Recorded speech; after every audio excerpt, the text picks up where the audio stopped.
ہم کو یحییٰ بن بکیر نے یہ حدیث بیان کی۔ وہ کہتے ہیں کہ اس حدیث کی ہم کو لیث نے خبر دی۔ لیث عقیل سے روایت کرتے ہیں، عقیل ابن شہاب سے، وہ عروہ بن زبیر سے، وہ ام المؤمنین حضرت عائشہ رضی اللہ عنہا سے نقل کرتے ہیں کہ انہوں نے بتلایا کہ حضرت صلی اللہ علیہ وسلم پر وحی کا ابتدائی دور اچھے سچے پاکیزہ خوابوں سے شروع ہوا۔ آپ صلی اللہ علیہ وسلم خواب میں جو کچھ دیکھتے وہ صبح کی روشنی کی طرح صحیح اور سچا ثابت ہوتا۔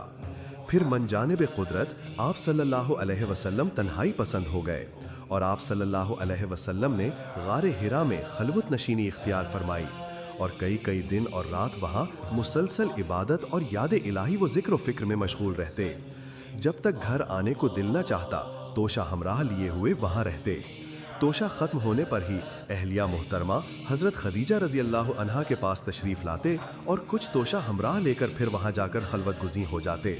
یہی طریقہ جاری رہا یہاں تک کہ آپ صلی اللہ علیہ وسلم پر حق منکشف ہو گیا اور آپ صلی اللہ علیہ وسلم غار حرا ہی میں قیام پذیر تھے کہ اچانک حضرت جبرائیل علیہ السلام آپ صلی اللہ علیہ وسلم کے پاس حاضر ہوئے اور کہنے لگے کہ اے محمد پڑھو۔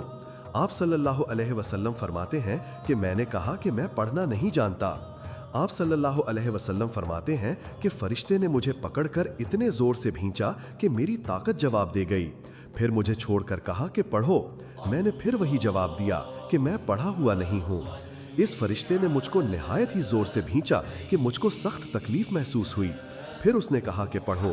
میں نے کہا کہ میں پڑھا ہوا نہیں ہوں۔ فرشتے نے تیسری بار مجھ کو پکڑا اور تیسری مرتبہ پھر مجھ کو بھینچا، پھر مجھے چھوڑ دیا اور کہنے لگا کہ پڑھو اپنے رب کے نام کی مدد سے جس نے پیدا کیا اور انسان کو خون کی پھٹکی سے بنایا، پڑھو اور آپ کا رب بہت ہی مہربانیاں کرنے والا ہے۔ بس یہی آیتیں آپ صلی اللہ علیہ وسلم حضرت جبرائیل علیہ السلام سے سن کر اس حال میں غار حرا سے واپس ہوئے کہ آپ صلی اللہ علیہ وسلم کا دل اس انوکھے واقعہ سے کانپ رہا تھا۔ آپ صلی اللہ علیہ وسلم حضرت خدیجہ کے ہاں تشریف لائے اور فرمایا کہ مجھے کمبل اڑھا دو، مجھے کمبل اڑھا دو۔ لوگوں نے آپ صلی اللہ علیہ وسلم کو کمبل اڑھا دیا۔ جب آپ صلی اللہ علیہ وسلم کا ڈر جاتا رہا تو آپ صلی اللہ علیہ وسلم نے اپنی زوجہ محترمہ حضرت خدیجہ رضی اللہ عنہا کو تفصیل کے ساتھ یہ واقعہ سنایا اور فرمانے لگے کہ مجھ کو اب اپنی جان کا خوف ہو گیا ہے۔ آپ صلی اللہ علیہ وسلم کی اہلیہ محترمہ حضرت خدیجہ رضی اللہ عنہا نے آپ صلی اللہ علیہ وسلم کی ڈھارس بندھائی اور کہا کہ آپ کا خیال صحیح نہیں ہے، خدا کی قسم آپ کو اللہ کبھی رسوا نہیں کرے گا۔ آپ تو اخلاق فاضلہ کے مالک ہیں، آپ تو کنبہ پرور ہیں، بے کسوں کا بوجھ اپنے سر پر رکھ لیتے ہیں، مفلسوں کے لیے آپ کماتے ہیں، مہمان نوازی میں آپ بے مثال ہیں اور مشکل وقت میں آپ امر حق کا ساتھ دیتے ہیں۔ ایسے اوصاف حسنہ والا انسان یوں بے وقت ذلت و خواری کی موت نہیں پا سکتا۔ پھر مزید تسلی کے لیے حضرت خدیجہ رضی اللہ عنہا آپ صلی اللہ علیہ وسلم کو ورقہ بن نوفل کے پاس لے گئیں جو ان کے چچا زاد بھائی تھے اور زمانہ جاہلیت میں نصرانی مذہب اختیار کر چکے تھے اور عبرانی زبان کے کاتب تھے۔ چنانچہ انجیل کو بھی حسب منشاء خداوندی عبرانی زبان میں لکھا کرتے تھے۔ انجیل سریانی زبان میں نازل ہوئی تھی، پھر اس کا ترجمہ عبرانی زبان میں ہوا۔